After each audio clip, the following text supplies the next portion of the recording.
যেটো বাজেট এটো আমাৰ পাস কৰা হৈছে আৰু এইবাৰ আমাৰ বাজেটটো যেটো আমি দাখিল কৰিছো হেতু আমাৰ ৰিসিপ্টটো হ'ব 315,766.33 lakhs আৰু এক্সপেন্ডিচাৰ হ'ব 327131.48 lakhs আৰু ডিফিজিট হ'ব আমাৰ 1136.15 lakhs মানে 100 কোটি প্ৰায় ডিফিজিট আমাৰ বাজেট এইবাৰ আমি দাখিল কৰিছো এই বাজেট দাখিল কৰাৰ আগতে আমাৰ বহুতখিনি কনসালটেটিভ মিটিং এইবাৰ হৈছে সকলো ডিপাৰ্টমেন্টৰ লগত আমি আলোচনা কৰিছো আৰু আগৰ সৰকাৰৰ দিনত যিবিলাক বাজেট বা এওপি বিলাক তেখেতসকলে প্ৰিপেয়াৰ কৰিছিলে তাত যথেষ্ট আখুৱা আছিল যে এটা কামটোকে 2 বছৰ 3 বছৰ দেখাই পেলাই পইচা ওলোৱা তেনেকা বহুত হৈছে আৰু বিশেষভাৱে আজি আপোনালোকক ক'ব লাগিব যে মই ইএম সকলক ধন্যবাদ জনাইছো কি এই এক বছৰত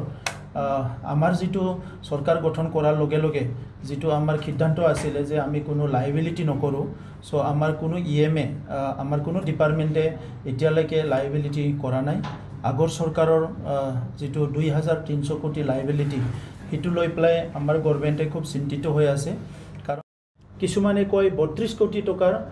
আমব্ৰেলা ছাতি সাপ্লাইৰ পইচা পাব লগা আছে কোনোবা কয় 25 কোটি টকাৰ মই খুটা সাপ্লাই কৰিছিল কোনোবা আহি প্লাই কয় যে মই 42 crore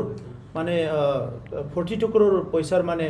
টকাৰ মানে মই আঠুৱা সাপ্লাই দিছিল তেনেকুৱা প্ৰায় 389 crore মানে আগৰ সিডি ফান্ডৰ লায়াবিলিটিজ আছে তো হিবিলাক আমাৰ সৰকাৰ চলোৱা যথেষ্ট অসুবিধা কৰিছে আদাৰওয়াইজ এই বছৰত আমি খুব ব্যালেন্স ভাবে কামবিলাক কৰিছো আপোনালোকে দেখিবলৈ পাব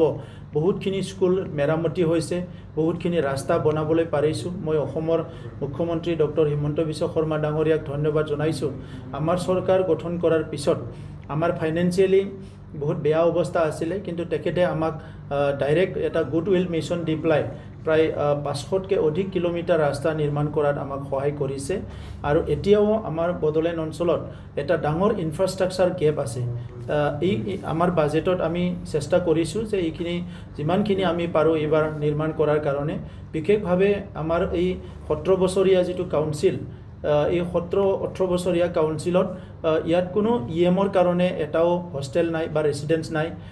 এমসিএলএ সকলৰ কাৰণে হোস্টেল নাই বা ৰেসিডেন্স নাই কোনো অফিচাৰ বিলাকৰ কাৰণে ৰেসিডেন্স নাই ইয়াত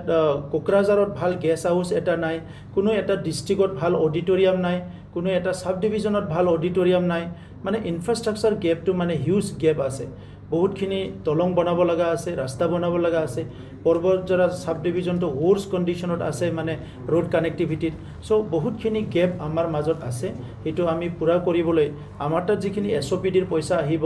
আৰু ৰেভিনিউৰ যিখিনি পইচা আহিব হেতু আমি গেপ পুৰা কৰিবলৈ চেষ্টা কৰিছো ইয়াৰ বাহিৰে আমি লাইভলিহুডটো বেছি গুৰুত্ব দিছো আমাৰ সকলো department agriculture department industry department seed department education department WPT department এই সাপ্লাই টাপ্লাই বিলাক বন্ধ কৰি ম্যাক্সিমাম লাইভলিহুড জেনাৰেশনৰ কাৰণে কাম কৰিবলৈ আমি সিদ্ধান্ত লোৱা হৈছে মই আশা কৰিছো এই 2022-23 বছৰত আমি বহুতখিনি কাম কৰিব পাৰিম আগৰ সময়ত আপোনালোকে দেখিছে এটা ফ্যামিলিক এখন কম্বল দিয়ে মানে 100 টকা এইবাৰ আমি অনসুংঠাই বিথাংকি কৰিছো আৰু জ্ঞান সৰাং বিথাংকি কৰিছো যত নেকি দুখীয়া পৰিয়ালক আমি ডাইৰেক্ট 5000 টকা দিয়াৰ কাৰণে ইতিমধ্যে আমাৰ স্কিমটো আৰম্ভ হৈছে বহুতে দি দিলে আৰু ছাত্ৰ ছাত্ৰী সকলক আমি 5000 কৰি দুখীয়া ছাত্ৰ ছাত্ৰীক ডাইৰেক্টলি মানে ফাইনান্সিয়াল বেনিফিট বা টকা আমি তেখেত সকলক সাপোৰ্ট কৰিছো হেলথ সেক্টৰত আমি যথেষ্ট কাম কৰিবলৈ লৈছো যিবিলাক এৰিয়াত এতিয়াও হস্পিটেল নাই তাত টেলিমেডিচিনৰ ব্যৱস্থা কৰিব বিচাৰিছো আৰু ইয়াৰ লগতে 40টা সমষ্টিত হেলথ এটিএম আমি ইনষ্টল কমপ্লিট হ'ব আৰু বাহিৰত যিবিলাক গেষ্ট হাউস এই গেষ্ট হাউস বিলাক যেটো আগৰ যেটো নীতি আছিল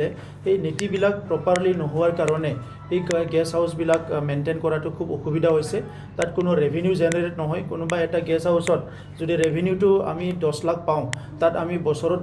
1.5 কোটি টকা খৰচ কৰিব লাগে কোনোবা এটা গেষ্ট হাউসত যদি আমি বছৰত 20 লাখ টকা ৰেভিনিউ পাওঁ তাত আমি 2.5 কোটি টকা খৰচ কৰি আছো গতিকে এই গেষ্ট হাউস বস্তুবিলাক আমাৰ পাৰপজটো চাৰ্ভ কৰা নাই আৰু বিশেষকৈ বেংগলোৰ আৰু চেন্নাই এই দুটা অঞ্চলত গেষ্ট হাউচটো খুব প্ৰয়োজন আছে কাৰণ তাত আমাৰ ৱৰ্কিং ক্লাছৰ মানুহবিলাক যায় ট্ৰিটমেণ্টৰ কাৰণে যায় ষ্টুডেণ্ট যায় তো সেইকাৰণে এই বছৰ আমি বেংগলোৰ আৰু চেন্নাইটো অলপ গুৰুত্ব দিব বিচাৰিছোঁ আৰু মহাৰাষ্ট্ৰটো ইতিমধ্যে মুম্বাই আৰু পুনেত আমি মহাৰাষ্ট্ৰ গভৰ্ণমেণ্টৰ পৰা অলপমান লেণ্ড বিচাৰিছোঁ মাটি বিচাৰিছোঁ যদি পাই গ'লে আমি এই বছৰে কিছুমান প্ৰজেক্ট এইবিলাকতো আৰম্ভ কৰিম বুলি আশা কৰিছোঁ ATM আমি ইনষ্টল কৰিব বিচাৰিছোঁ যাতে মানুহবিলাক